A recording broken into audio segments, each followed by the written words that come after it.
You just read the word yawn, and somewhere behind your face a muscle already twitched. Your jaw got the message before you did. Maybe you're fighting it right now, maybe you already lost. Here's the strange part, that reflex you can't quite control isn't random and it isn't meaningless. How easily you catch a yawn from another person is a rough readout of one specific thing about your brain, not your intelligence, not your health, something more uncomfortable than that. By the end of this, you'll know exactly 3 things. Why you actually yawn, which has almost nothing to do with what you were taught in school. Why one yawn can jump across a room and infect a total stranger. And the dark reason some people almost never catch it and what that quietly says about how their mind is wired. So keep watching because odds are you're going to yawn at least once before this is over. And when you do, it'll mean more than you think. Let's start with what a yawn actually is. Strip away everything you assume about it, and a yawn is one of the most violent things your face does on autopilot. Your mouth stretches wider than almost any other moment in daily life. Your jaw drops to the very edge of its range. You pull in a long, deep breath, your chest expands, your eyes often squeeze half shut and start to water, and then a slow release like a wave rolling back out.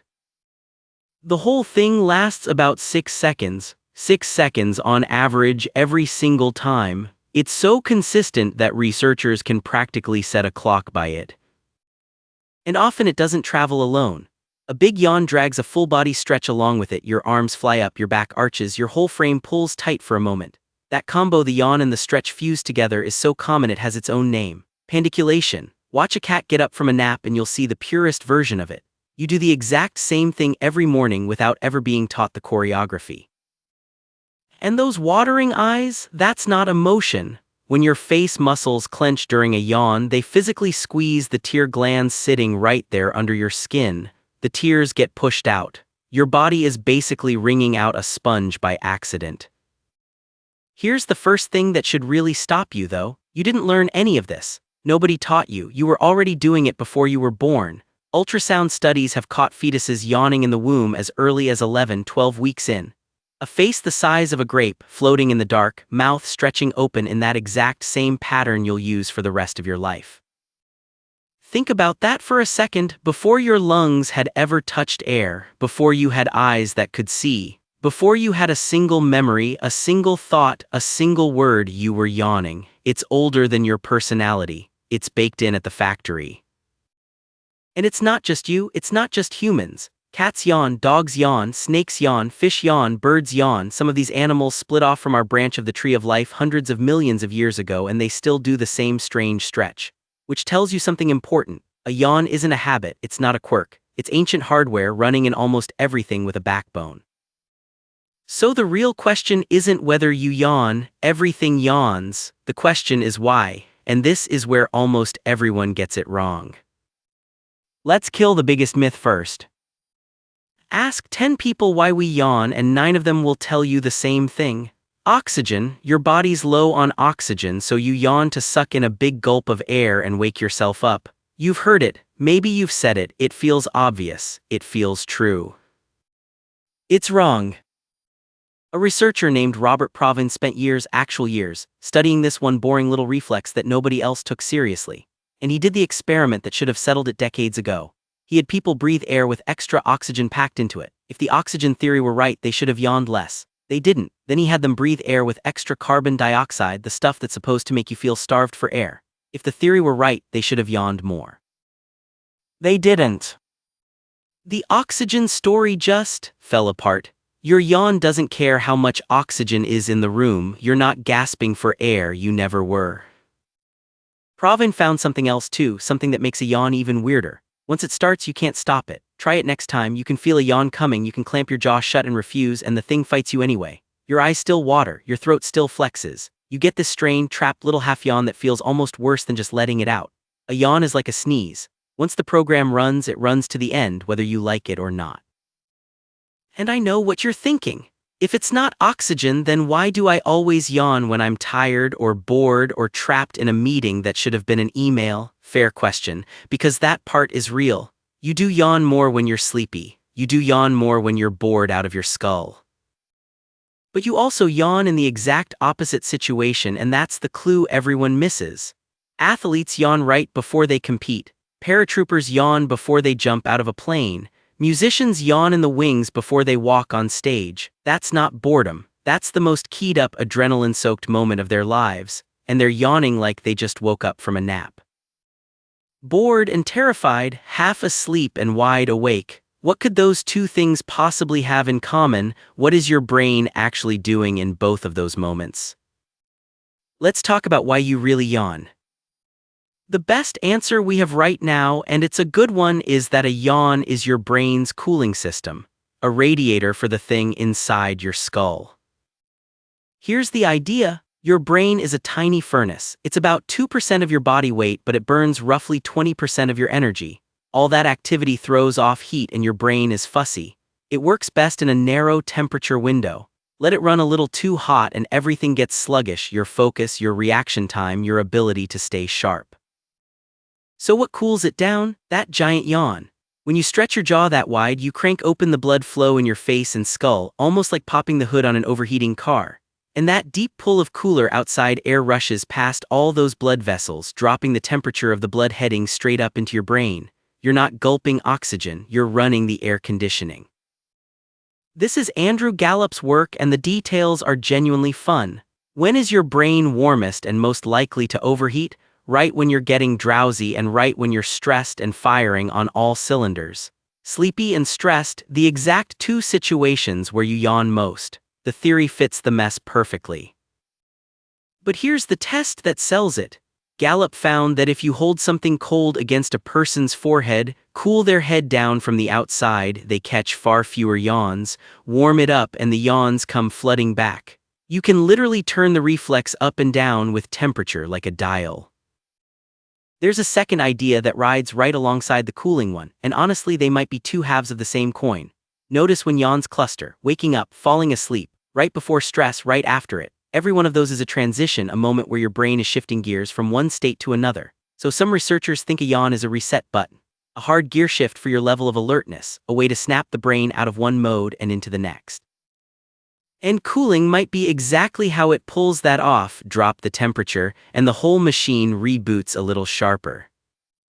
And your yawns aren't scattered randomly through the day either. They cluster. You yawn most in the first hour after you wake up, when your brain is dragging itself up out of sleep, and again in the last hour before bed when it's sinking back down.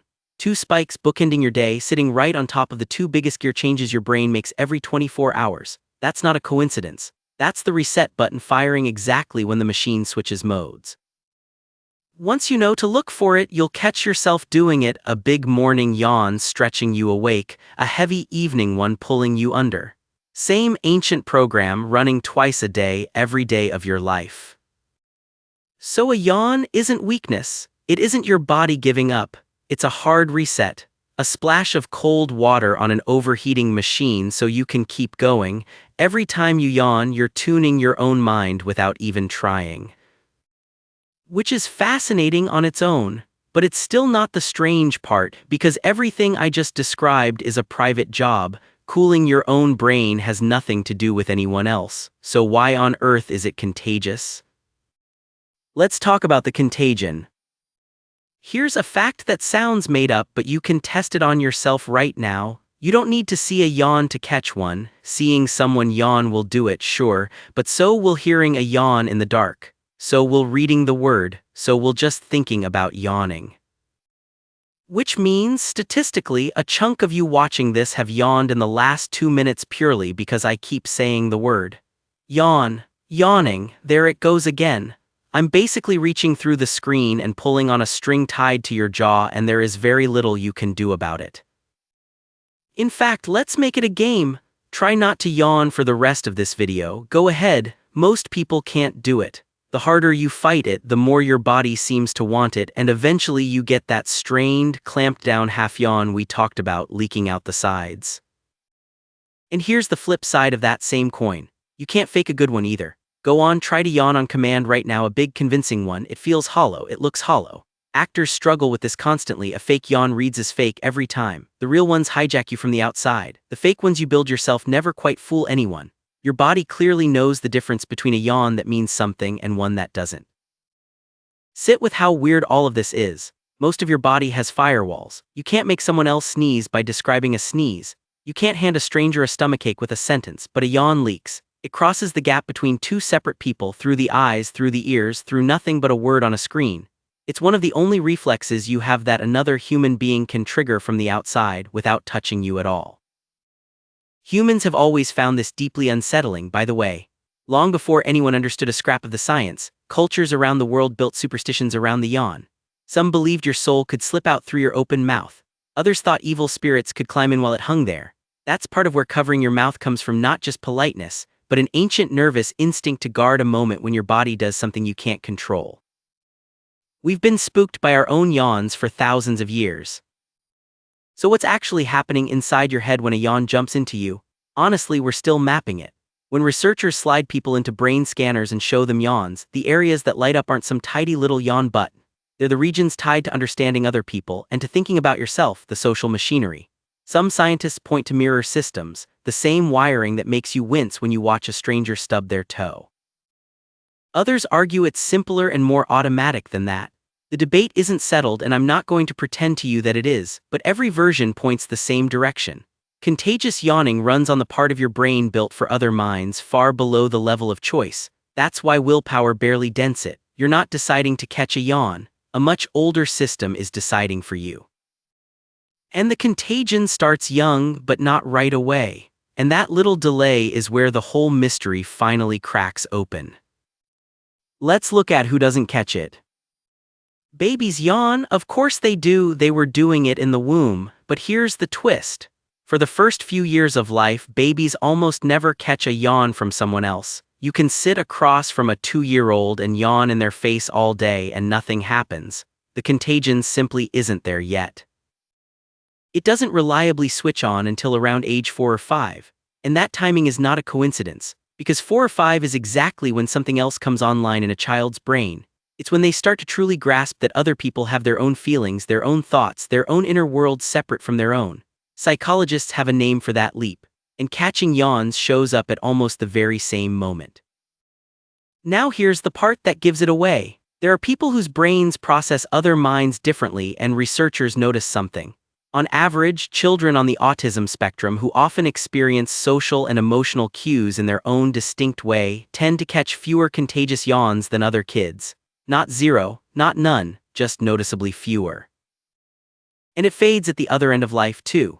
A study out of Duke found that the older people got, the less reliably they caught a contagious yawn. Not because older folks care any less about anyone, but the reflex, like a lot of finely tuned social wiring, seems to soften with age. It peaks in the years when you're most tangled up in other people and gently dims on either side of that. Young children too fresh to feel it yet. Older adults slowly turning it down.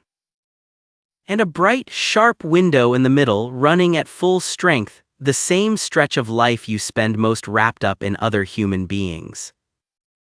Put those two clues side by side. The reflex appears exactly when a child learns to feel what others feel, and it appears more weakly in brains that are wired to read other people differently. That points at one uncomfortable, fascinating conclusion. Contagious yawning isn't really about yawning at all. It's about empathy. It's your brain, without asking your permission, physically syncing itself to another person's body. When you catch a yawn, some deep social part of you is quietly saying, "I'm tuned to you, I feel what you're doing, we're on the same wavelength." And if that's true, there should be a fingerprint of it hiding in your daily life. There is, and it's one of my favorite findings in all of this.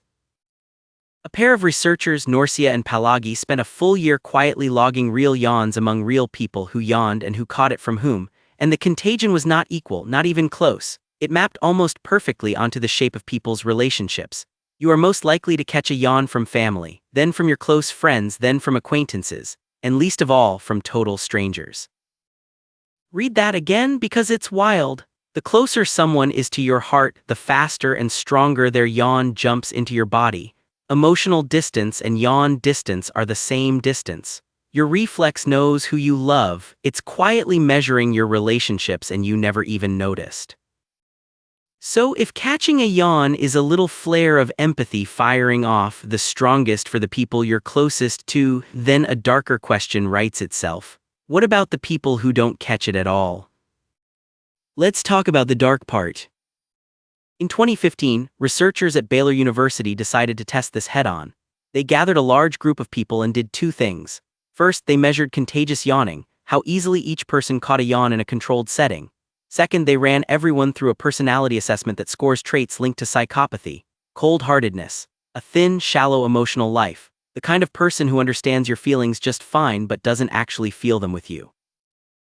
And the results lined up in a way that's honestly a little chilling. The people who scored highest on those cold, unfeeling traits were the least likely to catch a yawn. The warmth of the reflex faded away exactly as the coldness of the personality rose. Now, and I want to be dead honest with you here, because this matters. That does not mean not catching yawns makes you a psychopath. It absolutely does not. This is a statistical trend across a big group, not a diagnosis you can run on your friend at dinner. Plenty of perfectly warm, kind, deeply empathetic people just don't catch yawns much. Maybe you're one of them. Maybe you've sat through this entire video stone-faced and a little smug. That doesn't mean anything is wrong with you. But zoom out from any single person and the pattern is real and it's striking. The very same reflex that switches on when a child learns to feel for others, the same reflex that burns strongest between people who love each other, that is the reflex that runs weakest in the coldest personalities we can measure. It's one single thread pulled tight from both ends.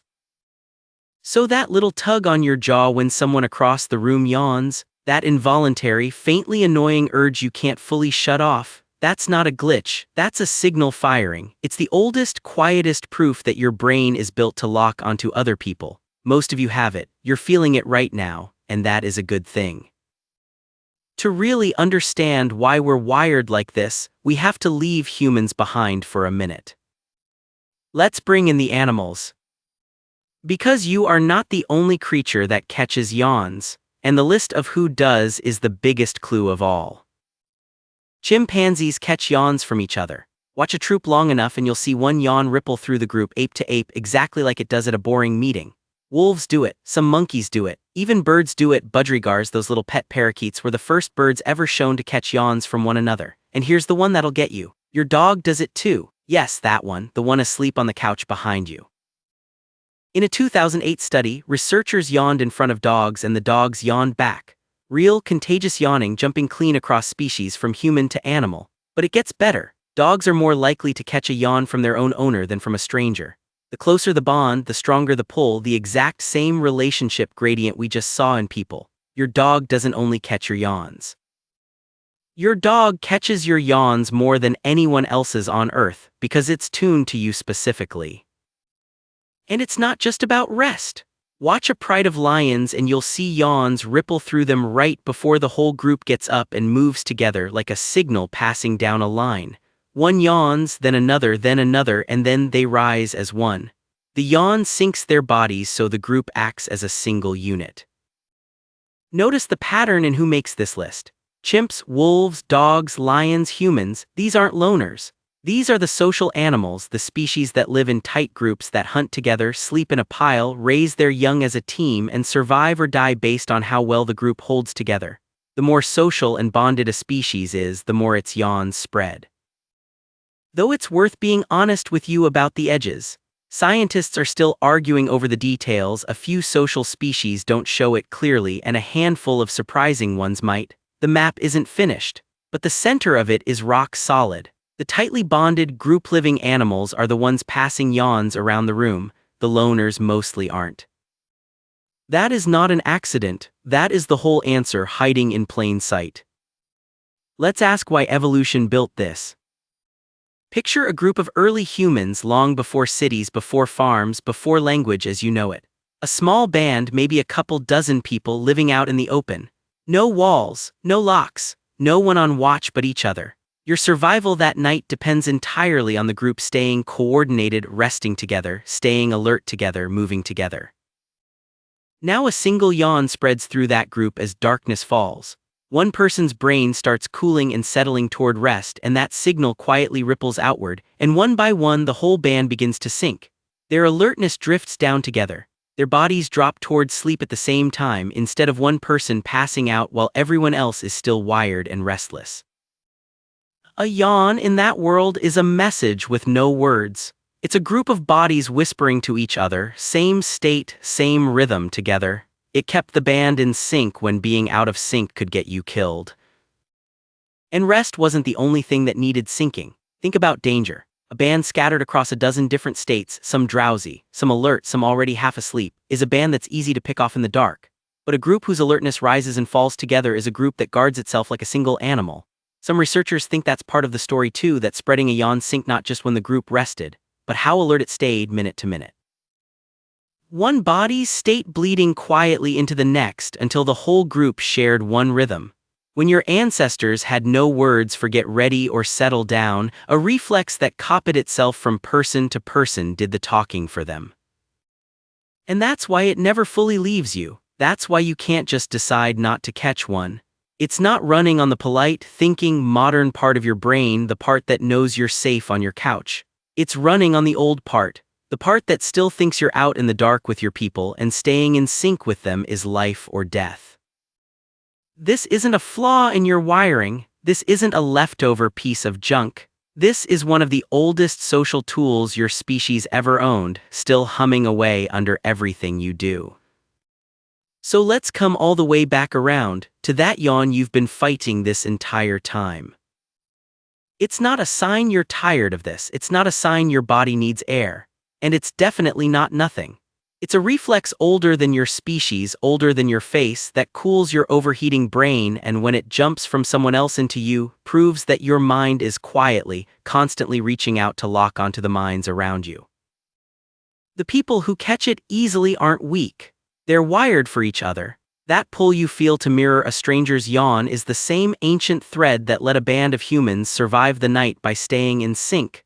The same thread that pulls strongest toward the people you love, the same thread that makes your dog yawn back at you from across the room. So the next time you're in a quiet room and one person yawns and you feel that little tug rise up in your own jaw, don't fight it. Let it happen. Because in that half a second, without a single word, your brain just did the oldest social thing it knows how to do. It reached across the space between two people and it said, I feel you. Here's my question for you. Did you actually yawn while watching this, and how many times? Be honest, drop the number in the comments because I'm genuinely curious how contagious a screen can really be. And if this rewired the way you think about that little reflex, stick around. There's a lot more where this came from.